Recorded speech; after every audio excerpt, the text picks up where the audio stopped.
আমি একটু লেখালেখি করি। আপনাদের কম বেশি যারা আমার সাথে আছেন তারা জানেন যে আমি লেখালেখি করি। তো যেহেতু ফেসবুকে মানুষ দীর্ঘ সময় পড়তে পছন্দ করে না, দেখা যায় যে মানুষ একটু অল্প সময়ের ভিতর তাদের কনসেন্ট্রেশনটা আরেক দিকে চলে যায়। যেহেতু ইনফরমেশন টেকনোলজির যুগ, দ্রুত মানুষ স্ক্রলিং করে সামনে চলে যায়। তো আমি লেখাগুলো মোটামুটি কলাম আকারে ছোট ছোট কলামে বিভক্ত করে মাঝে মাঝে লিখি। তো আমার এই লেখাটার ছিল মূলত পাগল।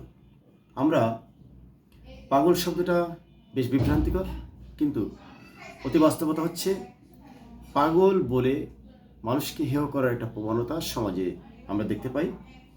মানুষ যখন হিতাহিত জ্ঞান হারিয়ে ফেলে, মানুষ তখন মূলত তাদেরকে পাগল বলে। যাকে পাগল বলা হয় তার ওতে আসলে কিছু আসে যায় না।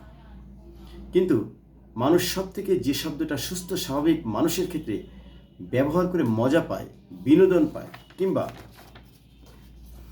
কিংবা কাউকে হেয় করতে ব্যবহার করে নিজেকে অতি মহামানব বোঝাতে অপরকে পাগল বলে থাকে, তখন সেই মানুষটা কষ্ট পায়, বন্ধু বান্ধবীর মধ্যে থাকলে লজ্জিত হয়, আর তাকে উদ্দেশ্য করে পাগল বলা লোকটা পৈশাচিক আনন্দ পায়।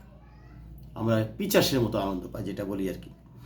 ধীরে ধীরে যাকে পাগল বলা হয় সেটা তার গায়ে একসময় মূলত সয়ে যায়।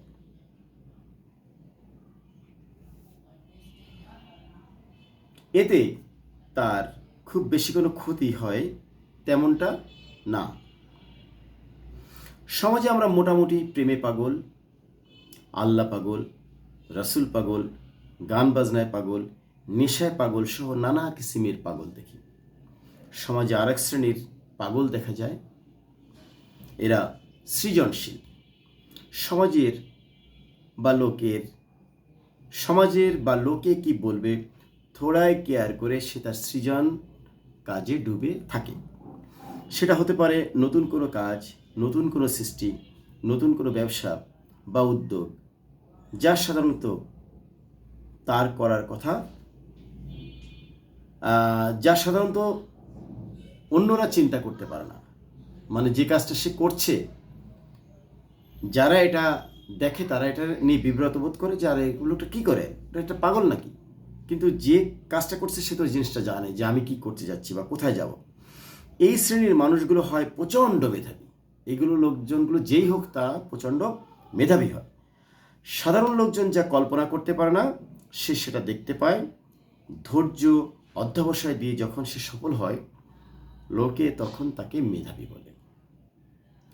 এমন পাগল আমাদের সমাজে খুব দরকার, নাকি দরকার না? পাগল না হলে কেউ আপেল গাছ থেকে আপেল পড়ে উপরে না গিয়ে নিচে কেন পড়লো এটা ভাবতে পারে? আমি কি ভাবি কখনো? মঙ্গল গ্রহে মানুষের বসতি স্থাপনের স্বপ্ন দেখেন ইলন মাস্ক। আমি কি দেখি?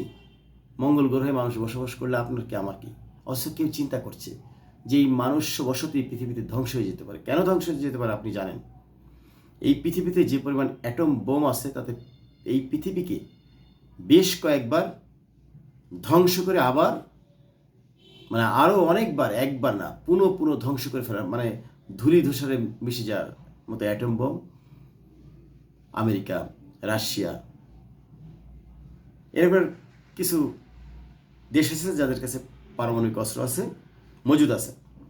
তাহলে পৃথিবী নিয়ে যারা যারা ভাবেন, সমাজ নিয়ে ভাবেন, মানব সভ্যতা নিয়ে ভাবেন, তাদের চিন্তা ভাবনা ধ্যান ধারণা স্বাভাবিকভাবেই সাধারণ বা ট্রেডিশনাল মানুষের চিন্তা চেতনার সাথে মেলে না।